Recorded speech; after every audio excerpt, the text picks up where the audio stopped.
What's going on, everybody? So I'm doing this video because I have Paul Dini's Batman Detective. A lot of these came out in the mid 2000s, like around 2006-ish, and they consist of pretty much one shots, and they're well done.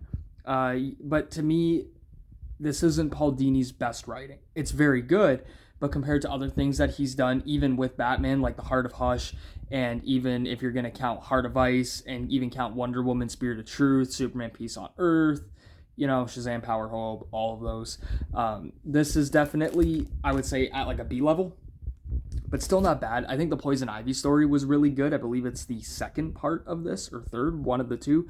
Again, it's not Paul Dini's best work, but definitely still well done. One of the reasons I'm not doing a full analysis on it is because I just don't think there was enough there for me to grasp especially if you're looking at it from like a character point of view, because it almost seemed like stuff that not was recycled, but stuff that you had already seen before.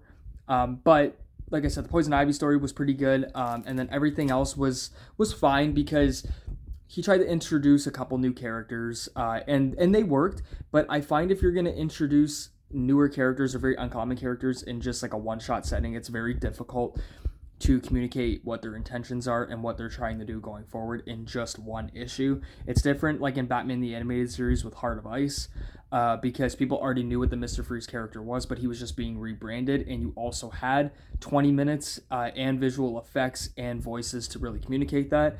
In a multimodal communication method like comics, that can be a little bit problematic when you're only having about 20 pages to do that.